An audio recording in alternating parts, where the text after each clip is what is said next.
Deepika KS ಅಂತ. ನಾನು ಜ್ಞಾನ ಭಾರತಿ ಪದವಿಪೂರ್ವ ಕಾಲೇಜಿನಲ್ಲಿ ವ್ಯಾಸಂಗ ಮಾಡುತ್ತಿದ್ದೇನೆ. ಇವಾಗ ನಾನು ಮಾಡ್ತಿರುವಂತಹ ಅಭಿನಯ ದ್ರೌಪದಿ ಹಾಗೂ ದುರ್ಯೋಧನನಾಗಿರುತ್ತದೆ.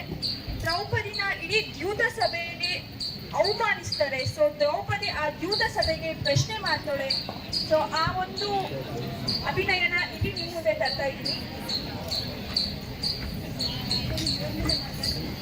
ಇಲ್ಲಿ ನಿಂತರೆ ದ್ರೌಪದಿ, ಇಲ್ಲಿ ನಿಂತರೆ ದುರ್ಯೋಧನ.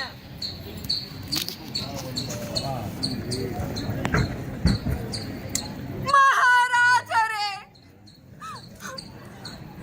ಇದೆಂತಹ ವ್ಯವಹಾರ ನಡೆಯುತ್ತಿದೆ ಹಸ್ತಿನಾಪುರದ ರಾಜಸಭೆಯಲ್ಲಿ.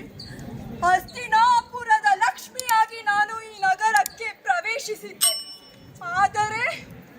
ಆದರೆ ಇಲ್ಲಿ ಕಟ್ಟಿದ ಪಶುವಿನಂತೆ ನನ್ನನ್ನು ಎಳೆದು ತರುತ್ತಿದ್ದಾರೆ. ಏಕಾಗುತ್ತಿದೆ ಇಂತಹ ವ್ಯವಹಾರ ನನ್ನೊಂದಿಗೆ? ಉತ್ತರ ನೀಡಿ. ಇಡೀ ಸಭೆಗೆ ಪ್ರಶ್ನಿಸುತ್ತಿರುವೆ, ಉತ್ತರ ನೀಡಿ. ದ್ರೌಪದಿ, ನೀನು ಈ ಪ್ರಶ್ನೆಯನ್ನು ಇಡೀ ಸಭೆಗೆ ಏಕೆ ಕೇಳುತ್ತಿರುವಿರಿ? ನೀನು ಈ ಪ್ರಶ್ನೆಯನ್ನು ನಿನ್ನ 5 ಜನ ಪತಿಯಂದಿರಿಗೆ ಕೇಳು. ಉತ್ತರ ನೀಡುವರು ಅವರು. ಉತ್ತರ ನೀಡಿ ಪಾಂಡು ಪುತ್ರರೇ, ಉತ್ತರ ನೀಡಿ. ಉತ್ತರ ನೀಡಿ ಆರ್ಯಪುತ್ರರೇ, ಉತ್ತರ ನೀಡಿ. ಏಕೆ ನನ್ನೊಂದಿಗೆ ಈ ರೀತಿಯ ವ್ಯವಹಾರವಾಗುತ್ತಿದೆ? ಉತ್ತರ ನೀಡಿ. ಅವರುಗಳು ಉತ್ತರ ನೀಡುವುದಿಲ್ಲ ಪಾಂಚಾಲಿ. ಅವರು ನಿನ್ನೊಂದು ದ್ಯೂತ ಸಭೆಯಲ್ಲಿ ಸೋತಿರುವರು.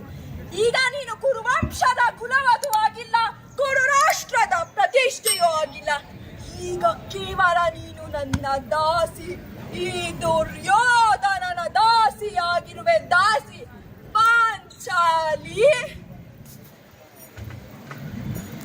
ದಾಸಿ ದಾಸಿ ದಾಸಿಯೇ ನಾನು, ಮೃತ್ಯು ನಾನು. ಈ ಅಧರ್ಮ ಸಭೆಯಲ್ಲಿ ಸೇರಿರುವವರ ಮೃತ್ಯು ನಾನು.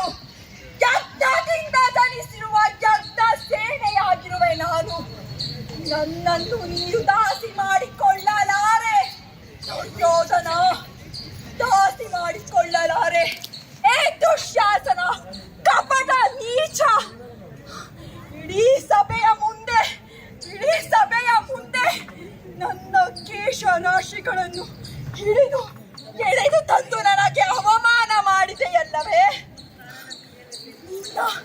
ಎದೆಯ ರಕ್ತವನ್ನು ಬಗೆದು ನನ್ನ ಕೇಶ ರಾಶಿಗಳನ್ನು ಶೃಂಗರಿಸುವವರೆಗೂ ನನ್ನ ಕೇಶವನ್ನು ಕಟ್ಟುವುದಿಲ್ಲ.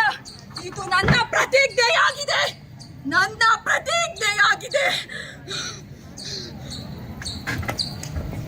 ಸಾಕು ಮಾಡು ನಿನ್ನ ವ್ಯರ್ಥ ಮಾತುಗಳನ್ನು ಪಾಂಚಾಲಿ. ನಿನ್ನ ವ್ಯರ್ಥ ಮಾತುಗಳನ್ನು ಕೇಳಲು ಯಾರಿಗೂ ಅವಕಾಶವಿಲ್ಲ.